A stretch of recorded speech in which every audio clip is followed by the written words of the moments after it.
वैसे तो कोई ऐसी चीज बची नहीं जो आपको मालूम नहीं। आप सबके कोई ना कोई प्रतिनिधि अयोध्या में रहते हैं, लखनऊ में रहते हैं, और वो निरंतर समाचार भेजते ही रहते हैं। हाँ, जब 24 घंटे चैनल चलाना है तो वहां देने वाले सभी समाचार सत्य नहीं होते। आपके अनुभव में भी आया होगा कि जो बातें आई वो सभी सही नहीं थी। और मैं स्वयं भी वहां नित्य प्रति पत्रकारों से वार्ता नहीं करता, कई महीने नहीं किया।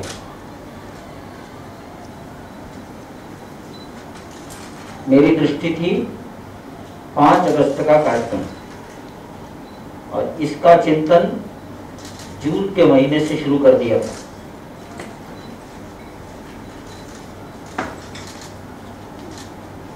पांच अगस्त तो जून में नहीं थी, लेकिन ये मान लिया था प्रधानमंत्री जिस दिन आ जाएंगे वही शुभ दिन है।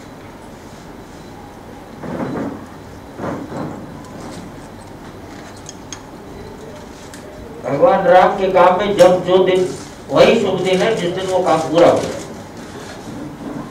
रामचरितमानस में वर्णन आता है कि गुरु वशिष्ठ ने पूछ लिया, गुरु वशिष्ठ को पूछा कि सुदिन सुमंगल बताओ जब भगवान इसका राम का राजकुमार बना दे। तो वशिष्ठ ने कहा जिस दिन राजकुमार बन जाएगा वही सुदिन होगा, वही सुमंगल होगा। ये राम के जीवन में ऐसा है। तो मैंने मान लिया था जिस दिन प्रधानमंत्री आ जाएंगे वही सबसे अच्छा दिन है, वही सबसे अच्छा मुहूर्त है, बाकी कुछ भी नहीं। और इसलिए आलोचनाओं की ओर हमने ध्यान नहीं दिया। काम परिपूर्ण होना चाहिए, योजना के अंतर्गत होना चाहिए। सारे संसार में भारतवर्ष का और भारतवर्ष में हिंदू समाज का मस्तक ऊंचा होना चाहिए, ये एक दृष्टि थी। और इसके कारण 5 अगस्त आपके सामने आया।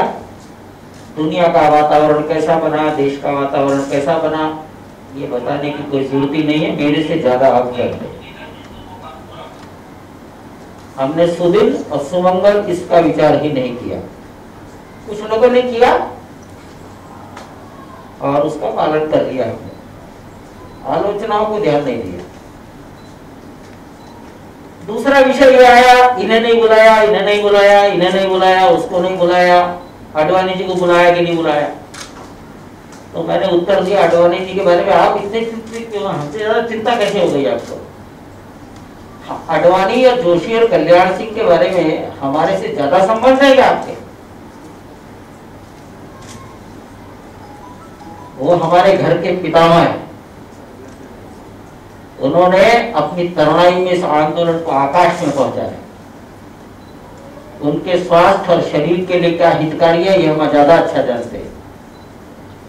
इसलिए आप इसकी चर्चा करते रहिए, न हम पर कोई परिणाम है न उन पर कोई परिणाम है। एक दूसरी विषय भी चला, वो भी देश के किसी व्यक्ति ने कह दिया दलित संत कौन है। मेरे से पूछ लिया किसी ने फोन करके, तो मैंने तो देखा नहीं किसी को दलते हुए किसी को, और मैंने तो संतों को बुलाया है, दलते हुए किसी को बुलाया नहीं, किसी को कोई दल रहा हो। चुप हो गया और मुझे वक्तव्य देना पड़ा। जिन्हें दुनिया दलित कहती है हमारे लिए वो साधु। एक बार साधु जीवन में आया, अपना संस्कार कर लिया, अपना माँ बाप का नाम बदल दिया, अपना नाम बदल दिया, उसके बाद वो साधु है। और मैंने बताया 36 आध्यात्मिक परंपराओं के संतों को हमने बुलाया है। लिस्ट मैंने किसी को नहीं दी, आवश्यकता पड़ी लिस्ट है, प्रधानमंत्री महोदय को लिस्ट मैंने भेजी।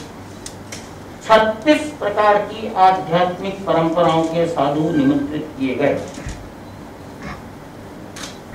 एक संत के नाम पर पते पर वाल्मीकि संत लिखा है, उसने नाराजगी व्यक्त की, आप मुझे वाल्मीकि कैसे कह रहे हैं, मैं साधु के रूप में आया हूं। उसके पते से वो नाम काटा गया। वाल्मीकि संत शब्द काटा है। ये साधुओं की वृत्ति है और देश में भेद खड़े करने वालों की वृत्ति है कि दलित कौन। आपके जानकारी के लिए 36 आध्यात्मिक परंपराओं के संत आए थे। सभी राज्य, सभी भाषाएं, सभी भाषाओं का मतलब है तमिल, केरल, मलयालम भी, कन्नड़ और तेलुगु भी। इसका अर्थ है सभी। जंगलों में रहने वाले समाज का अंग, ऐसे वनवासी साधु भी। संख्या की बात थी तो दो विचार थे। भारत सरकार की गाइडलाइंस, वहां उपलब्ध स्थान, कितनी सिक्योरिटी फोर्सेज आएंगी, पूजा के लिए कितनी जगह चाहिए, सोशल डिस्टेंसिंग कैसे मेंटेन करो। और इसलिए 184 संत उपस्थित थे। 184। सार्वजनिक जीवन के कुछ लोग थे,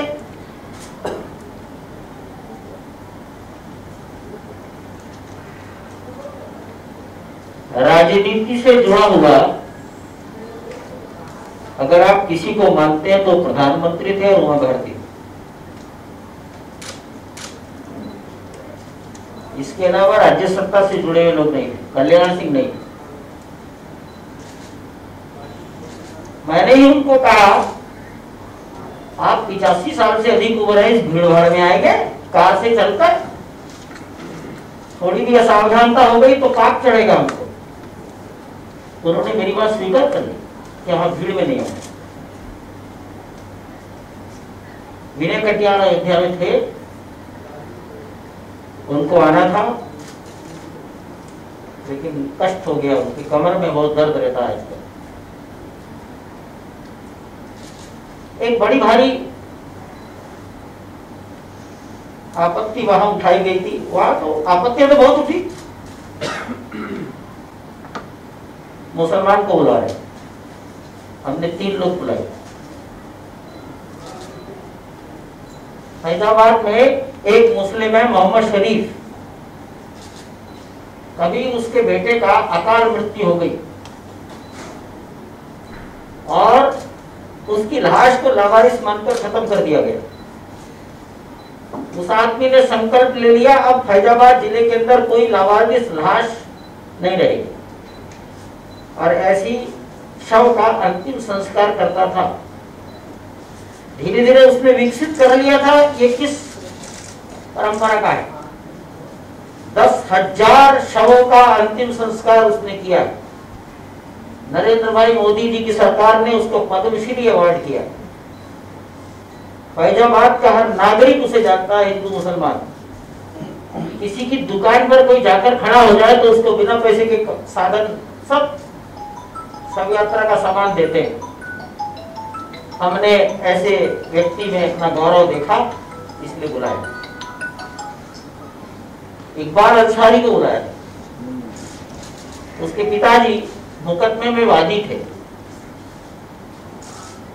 पिताजी भी बहुत खराब नहीं बोलते थे, और इकबाल अंसारी ने तो जैसे मानो बीड़ा ठान लिया था कि मुकदमा बेकार की चीजें खत्म करो। वही एक आदमी था जिसने सुन्नी वक्फ बोर्ड का रिवीजन फाइल नहीं होने दिया, सिग्नेचर करने से इनकार कर दिया। सुन्नी वक्फ बोर्ड के प्रेसिडेंट जफर फारूकी ने रिवीजन पर सिग्नेचर नहीं होने दिया। इन लोगों ने मन में ठान लिया था कि अब इस विवाद को किसी स्टेज पर खत्म करना है, और इसलिए ये लोग मीडिएशन में भी नहीं आते थे। सुप्रीम कोर्ट में 40 दिन बहस चली, कभी गए नहीं, और रिवीजन पर सिग्नेचर नहीं किए, मामला ठप हो गया।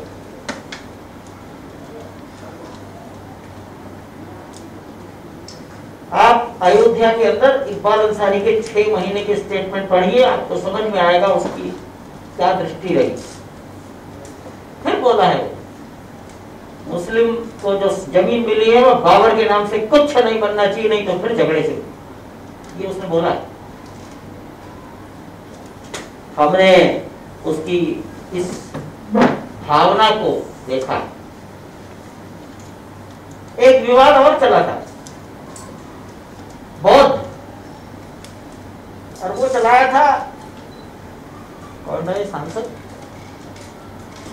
वो इनकम टैक्स वाले उदित राय। उदित राज जी ने हाई कोर्ट में एप्लीकेशन दी थी, कभी वो दैनंदिन रिजेक्ट हो गई। 2 बार हाई कोर्ट में उनके एफर्ट्स हाई कोर्ट ने स्वीकार नहीं किए। हमारे पास उनकी पिटीशन फाइल है, हर एक कागज पर उनके हस्ताक्षर है। उन्होंने मीडिएशन में इंटरवीन करने की कोशिश की, उनको सुना ही नहीं गया कभी। वो खुद नहीं आते थे, किसी को भेजते थे। सुप्रीम कोर्ट में भी उन्होंने एप्लीकेशन दी, सुप्रीम कोर्ट ने किसी और फाइल के साथ उसको टैग कर दिया, चलती रही। जब ये सारे तथ्य मीडिया पर गए, वो चर्चा बंद हो। ये छोटी छोटी बाधाएं थी जो आई, और हमने उसका सामना किया, प्रभावित नहीं हुए। मीडिया को भी सच्चाई समझ में आई, बात समाप्त हो गई। शेष 5 अगस्त का कार्यक्रम आप सब ने देखा है।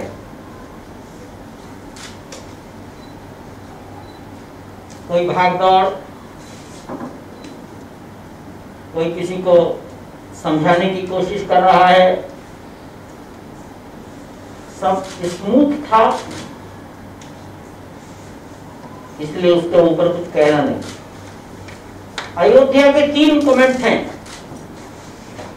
एक साधु ने कहा, विद्या भास्कर वासुदेवाचार्य अयोध्या के विद्वानों में सिरमौर है। ये नरेंद्र बोल रहा है कि इनके मुंह से कोई विक्रमादित्य बोल रहा है? ये कमेंट है उनका। आचार्य धर्मेंद्र जयपुर वाले, वो बोले मैं तो इनका क्रिटिक हूं, मैं तो छिद्रान्वेषी माना जाता हूं, लेकिन आज मुझे कोई दोष नहीं दिख रहा, और ये लग रहा है कि ये तो कथा व्यास भी है, मोदी जी कथा व्यास भी है। एक साधु ने कमेंट किया है कि जब नरेंद्र मोदी पूजा कर रहे थे, ऐसा लगता था मानो कोई चक्रवर्ती पूजा कर रहा है। अब उन्हें लगता था, मैंने तो देखा नहीं, मैं पूजा स्थान पर नहीं गया। ये साधुओं के कमेंट है। शेष अयोध्या कैसी थी, लोगों ने कैसा उसको सजाया, कैसा दीपोत्सव किया, सारी बातें आपकी जानकारी में। आगे क्या, आगे क्या?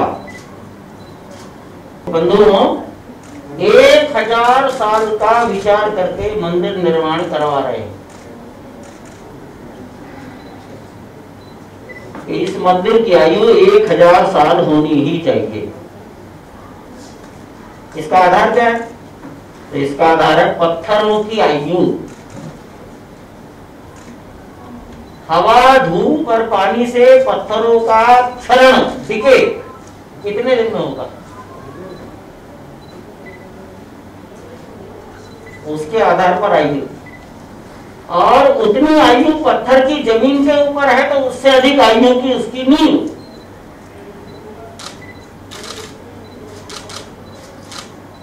और इसलिए मुझे ये आपको बताते हुए अच्छा लगता है, लार्सन टुब्रो ने योग्यतम लोगों को अपने साथ जोड़ा है। मट्टी की ताकत नापने के लिए आईआईटी चेन्नई की सलाह ली है उन्होंने, और 60 मीटर गहराई, 60 मीटर कितना होगा? लगभग 200 फीट उतनी गहराई तक से मिट्टी के सैंपल लेकर आईआईटी चेन्नई को भेजे। 2 स्थानों पर 60 मीटर गहराई के मिट्टी के सैंपल लिए गए और कम से कम 5 स्थानों पर 40 मीटर गहराई के सैंपल लिए गए। जहां लोड ज्यादा वहां गहराई ज्यादा, जहां लोड कम गहराई कम, और जहां और भी कम लोड है वहां 20 मीटर गहराई के सैंपल लिए गए। मैं नहीं समझता किसी बिल्डिंग के लिए इतनी गहराई तक। हाँ, मेट्रो के पिलर डालोगे तो इतना नीचे जाना ही पड़ेगा। यमुना जी में पुल बनाओगे, नदी में, गंगा में, तो इतना नीचे जाना ही पड़ेगा। ऐसा वहां हुआ है। Central building research institute CBRI Roorkee और चेन्नई IIT के एक प्रोफेसर, उन्होंने मिलकर भूकंप संबंधी प्रभाव को नापा है।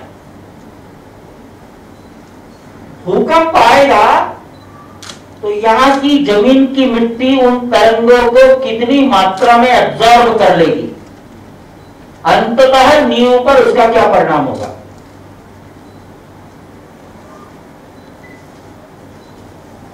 ये जांच हो गई। हम चाहे जितना दबाव डाले, मिट्टी कुछ ना कुछ सेटल होती ही है, बैठती ही है।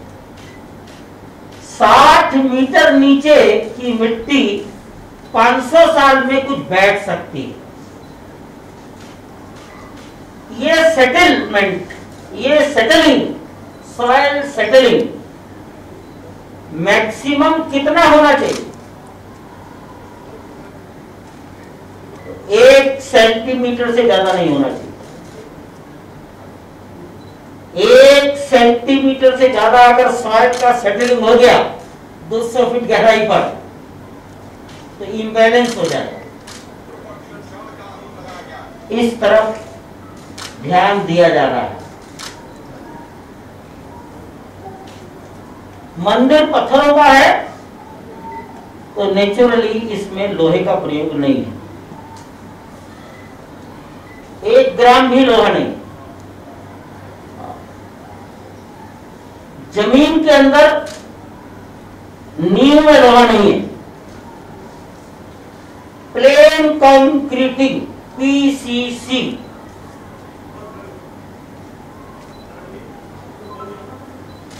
एक मोटा अंदाज बता रहे हैं, इसमें कुछ वेरिएशन हो सकते हैं क्योंकि अभी सब अंडर प्रोसेस है। जितना 2.5 एकड़ का मंदिर का एरिया है, 2.77 मान लो, 3 एकड़ मान लो, इस मंदिर के एरिया में लगभग 1200 पाइलिंग होगी। मैं लगभग बोल रहा हूं, 1200 प्लस भी हो सकती है। और एक पाइलिंग 1 मीटर डायमीटर की करेगी।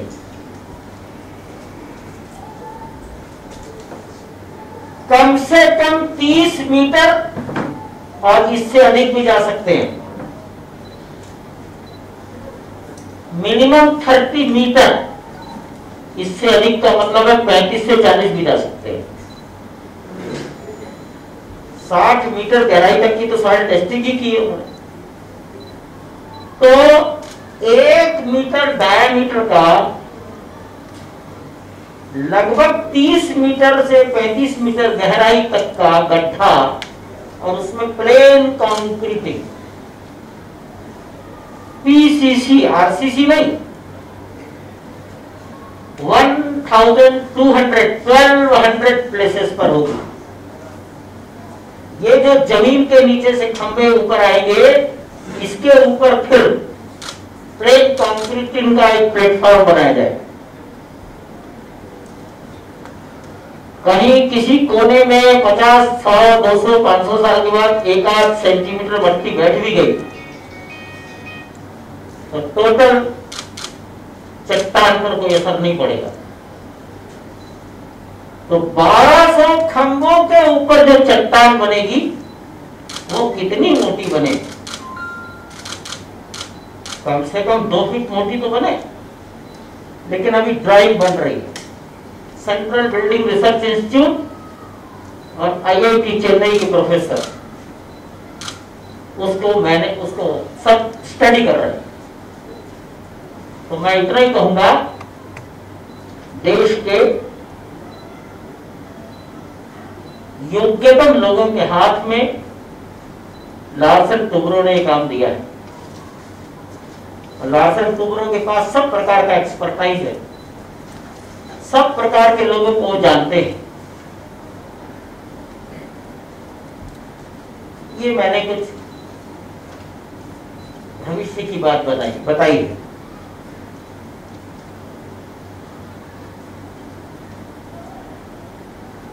ये भी गणित किया जा रहा है कि 1200 खंभों का पाइलिंग करने में, उसको स्ट्रेंथ गेन करने में कितना टाइम लगेगा। हम ये बीम खड़ा करते हैं, पिलर कंक्रीट का, इसको पकाने के लिए कितना समय देते हैं। उसमें लोहा रहता है, वहां लोहा नहीं होगा, तो इसको स्ट्रेंथ गेन करने के लिए कितना टाइम चाहिए। ये सब गणित का विषय है, इसके लिए मैं भी कुछ नहीं कर सकता, आप भी नहीं कर सकते। ये काम जल्दीबाजी का भी नहीं।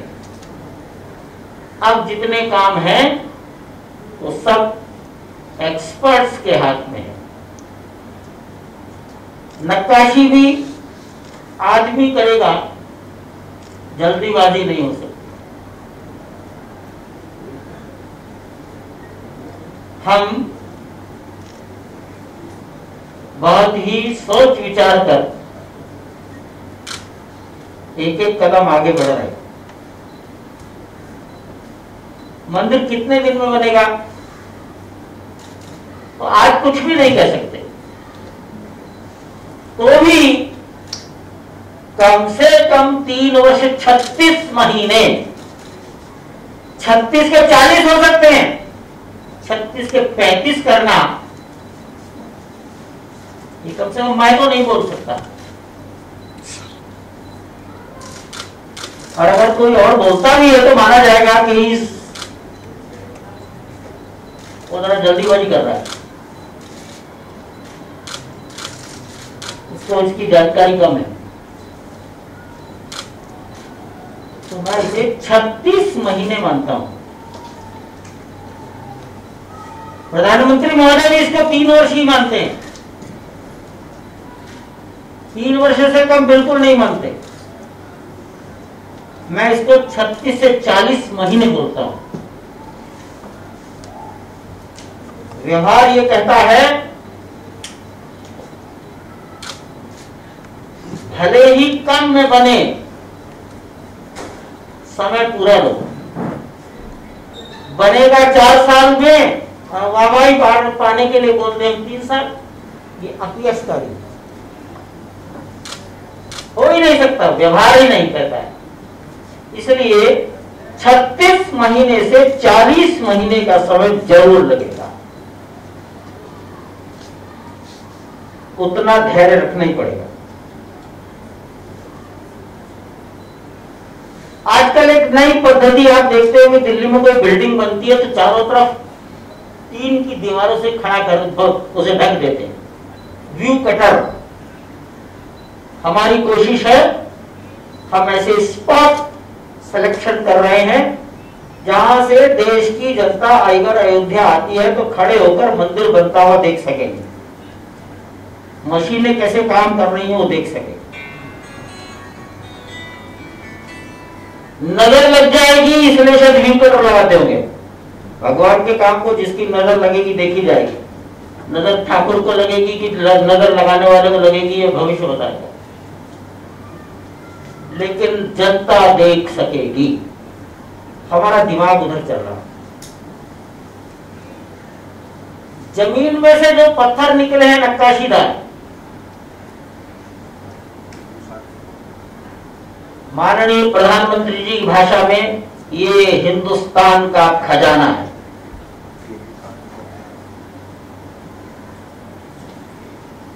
मेरा विचार ये है, जब काम शुरू करेंगे तो कहीं नीचे से और न निकल आए। और हमें इस तरफ ध्यान देना ही है। ये खजाना कहीं चोरी छपा कर नहीं रखेंगे हम कोशिश करेंगे भगवान का दर्शन करने आने वाले जितने लोग हैं वो उसके दर्शन कर सकें। आज जितना निकला है वो सुरक्षित है, उसको ऐसी जगह रखेंगे जहां सब लोग उसके दर्शन कर सके। उसमें 4 फीट 11 इंच का एक शिवलिंग है और वो शिवलिंग पत्थर का है। उसका ऊपर का घेरा लगभग 41 इंच का है, 41 इंचेस, और कहीं से भी खंडित नहीं है, तनिक भी उसका कोई चिप कहीं से उतरा नहीं। कितना पुराना होगा? 92 के लेवल से 12 फीट नीचे मिला। 92 का जो लेवल था 6 दिसंबर से पहले, उस लेवल के 12 फीट नीचे मिला है, लेटा हुआ मिला है। सब समाज दर्शन कर सके ऐसी तैयारी के साथ हम वहां काम कर रहे हैं।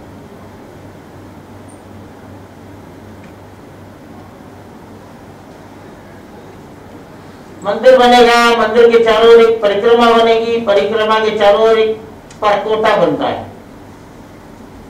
एक दिन मेरे से पूछा गया परकोटा किसे कहते हैं, तो मैंने पुलिस ऑफिसर को कहा कि आप लोगों की भाषा में सिक्योरिटी वॉल, इंजीनियरिंग की भाषा में रिटेनिंग वॉल, साधु और मंदिर की टेम्पल की भाषा में परकोटा। दीवार एक ही है, इंजीनियर के लिए वो रिटेनिंग वॉल है, पुलिस ऑफिसर के लिए वो सिक्योरिटी वॉल है, मंदिर के लिए परकोटा है। वो परकोटा भी पर्याप्त बड़ा है। इसके बाद 70 एकड़ में से ये निकाल दिया जाए लगभग 5-6 एकड़, तब उसके बाद बाकी का डेवलपमेंट होगा। इस देश ने सारी लड़ाई मंदिर के लिए लड़ी है।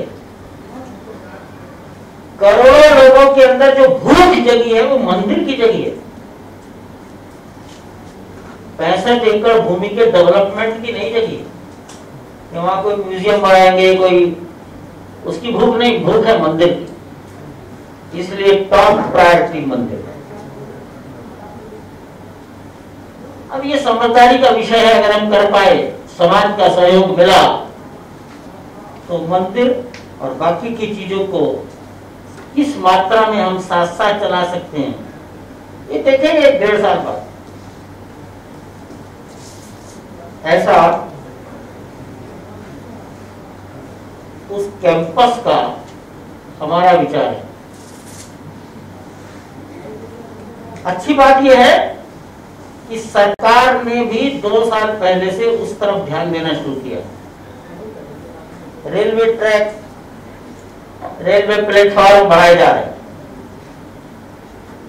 बस अड्डा, जहां 10 बसें नहीं खड़ी हो सकती थी, वहां 50 बसों तक आ गया है। सोचा जा रहा है 100 से अधिक बसें खड़ी होने की जगह बनाई जाए। छोटे मोटे हेलीकॉप्टर उतरने के लिए एक हवाई पट्टी थी, अब बड़े हवाई जहाज उतारने के लिए वो सब एक्विजिशन चल रहा है। 400 एकड़ भूमि तो हो गया।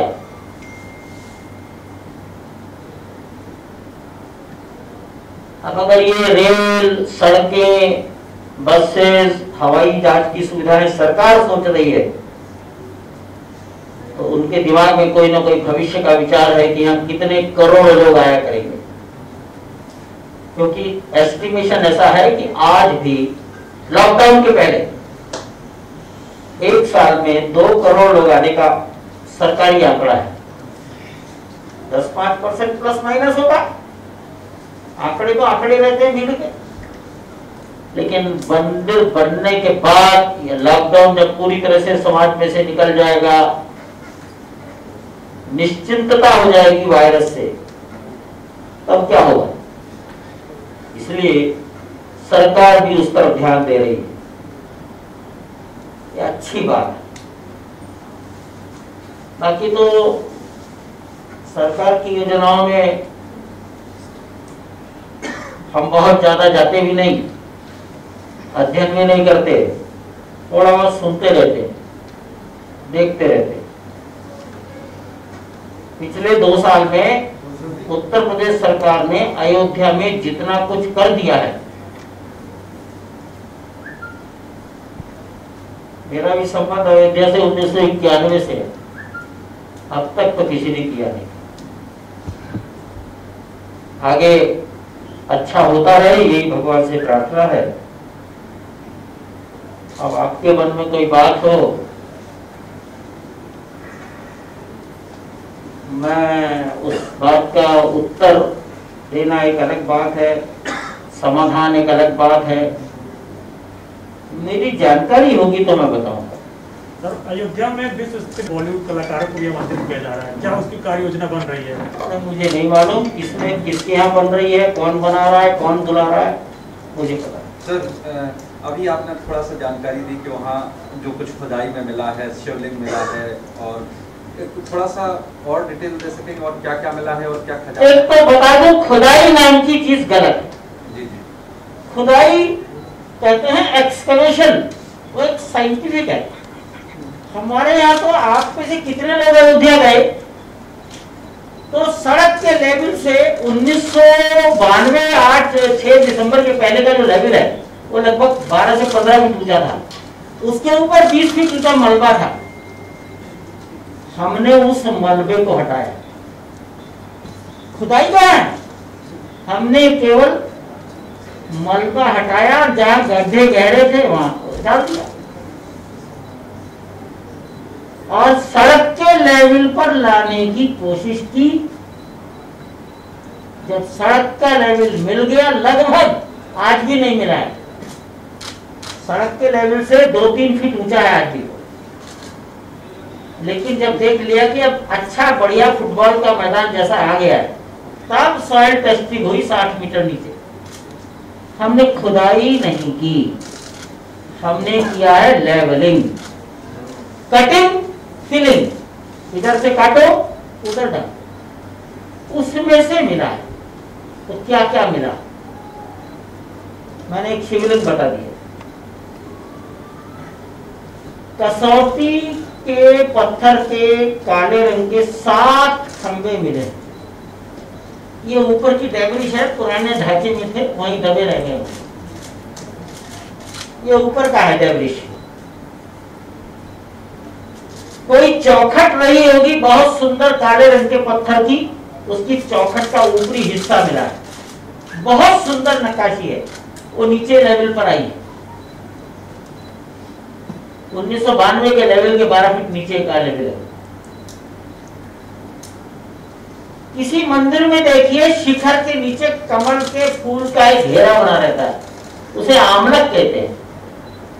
ऐसे आमलक मिले हैं कई, खंडित है, 100% हो ही नहीं सकता। कोई 40% है, कोई 60% है, कोई 50%। मूर्तियां मिली हैं, खंडों के अंदर बनी हुई मूर्ति मिली है। एक मूर्ति को मैं गणपति कहता हूं, ये गणपति होने चाहिए। ऐसे खंभों के अंदर यक्ष यक्षिणी की मूर्ति, सब अपने अपने ढंग से बोल रहे हैं। पुरातत्ववेत्ता बताएंगे ये क्या है, कार्बन डेटिंग बताएगी ये कितने पुराने हैं। ये तो आज मिला है। ढांचा गिरते समय जो था, जो मिला था, वो भी वहीं रखा है, पुलिस की कस्टडी में रखा है। ढांचा गिरने के पहले जून 92 में जो कुछ मिला था सड़क बनाते समय, वो भी सुरक्षित है। और 2003 में एक्सकवेशन में जो कुछ निकला था वो भी अभी सुरक्षित है, सब उसी कैंपस में।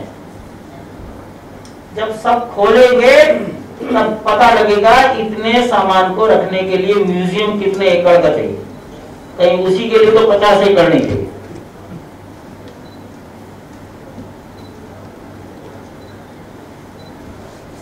और 12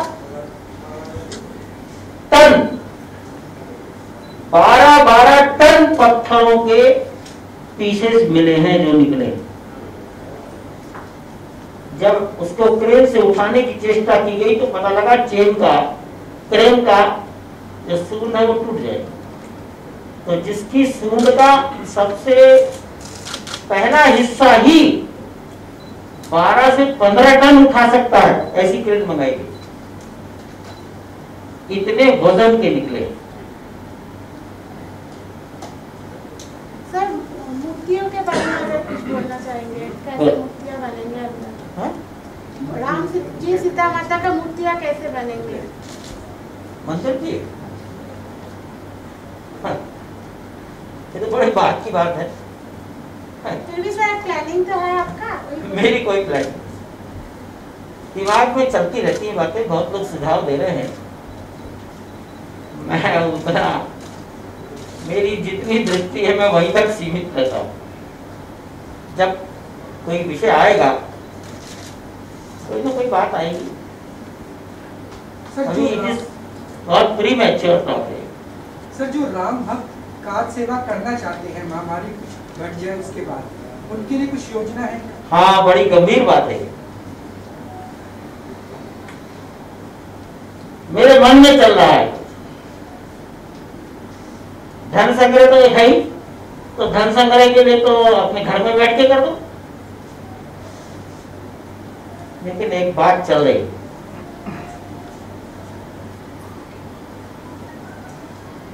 सबके सामने आ जाए तभी बोलूं तो अच्छा है, अगली बात के लिए कोई विषय छोड़िए।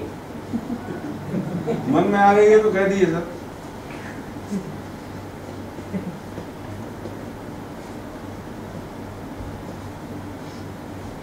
उस मंदिर को जोड़ने के लिए कॉपर की पट्टियां चाहिए। एक खंभा ऐसे खड़ा है, ऐसे 2 खंभों पर कोई बीम रखा है, तो किसी भी खंभे पर कहीं चारों दिशाओं में बीम आएगा, कहीं 3 दिशाओं में आएगा। तो ये पत्थर कैसे जोड़ा जाएगा? तो इसके लिए तांबे की एक पत्ती डाली है। तांबे की पत्ती की इतनी उपयोगिता है, कभी भूकंप आया, पत्थर ऐसे हिला, तो इसके ऊपर ऐसा पैरेलल रखा है, वो खिसक न जाए। आएगा कि नहीं आएगा, तो भूकंप रुकेगा कि नहीं रुकेगा मालूम नहीं। ऐसी लगभग 10,000 पत्तियां चाहिए, कम से कम 18 इंच लंबी, 3 मिलीमीटर मोटी और 30 मिलीमीटर चौड़ी। एक बार फिर बोल दीजिए। 18 इंच कॉपर की ऐसी स्ट्रिप 18 इंच लंबी, 3 मिलीमीटर मोटी और 30 मिलीमीटर चौड़ी।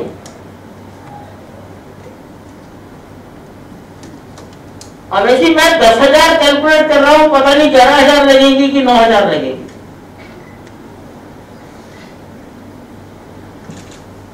मैंने तो खंभों की गणना करके रखा है,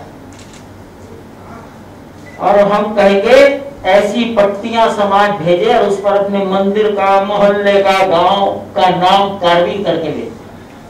तो तांबा भी 1000 साल तक जिंदा रहता है। तांबे की आयु और पत्थर की आयु एक जैसी है ना। ये हिंदुस्तान के योगदान का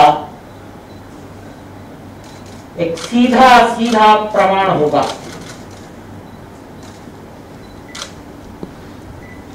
आदरणीय ये बताएं कि एक जो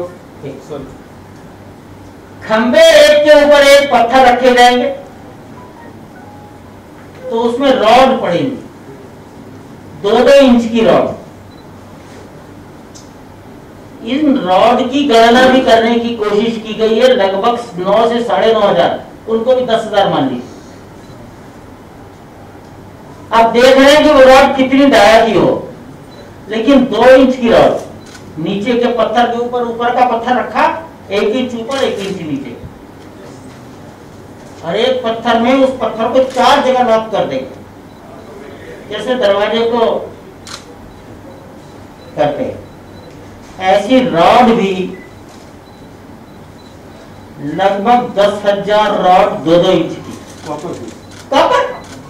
कॉपर के अलावा तो कोई और आई ही नहीं है किसी की। ये एक बहुत बड़ा कंट्रीब्यूशन देश का होगा, जो इतिहास में पैसा तो खर्च हो जाएगा और वो सुरक्षित रहेगा मंदिर के साथ। आदरणीय ये बताएं कि जो FCRA का जो अप्रूवल आना था वो आ गया है? अप्रूवल आने के लिए एप्लीकेशन देनी पड़ती है, हमने एप्लीकेशन ही नहीं दी। तो फॉरेन से जो कंट्रीब्यूशन करना चाहें और कोई करेंगे, लोग करेंगे वही करेंगे, जरा हिंदुस्तान की ऊर्जा को बाहर आने। तो और कोई भी धर्म के लोग इसमें कंट्रीब्यूट कर सकते हैं या कोई? पैसे पर तो कुछ लिखा नहीं रहता है, हिंदू है कि मुसलमान। ऑनलाइन ट्रांसफर है, आप कर दीजिए, कोई और कर दीजिए, कोई और कर दीजिए, हम किसको देखने जा रहे हैं? जब ऑनलाइन ट्रांसफर हो रहा है तो हम किसको जानता है?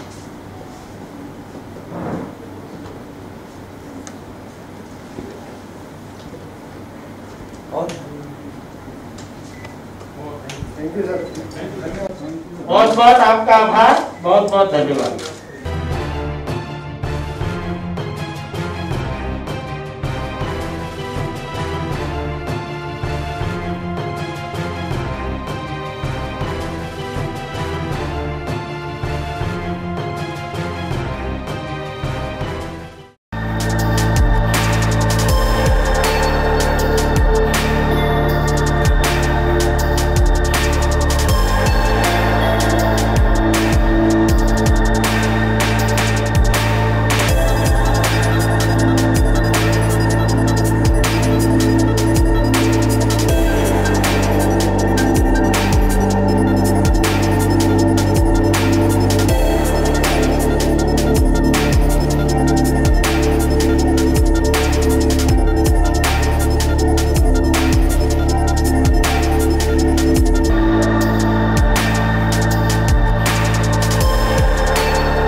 Download Tarang online radio app from Google Play Store.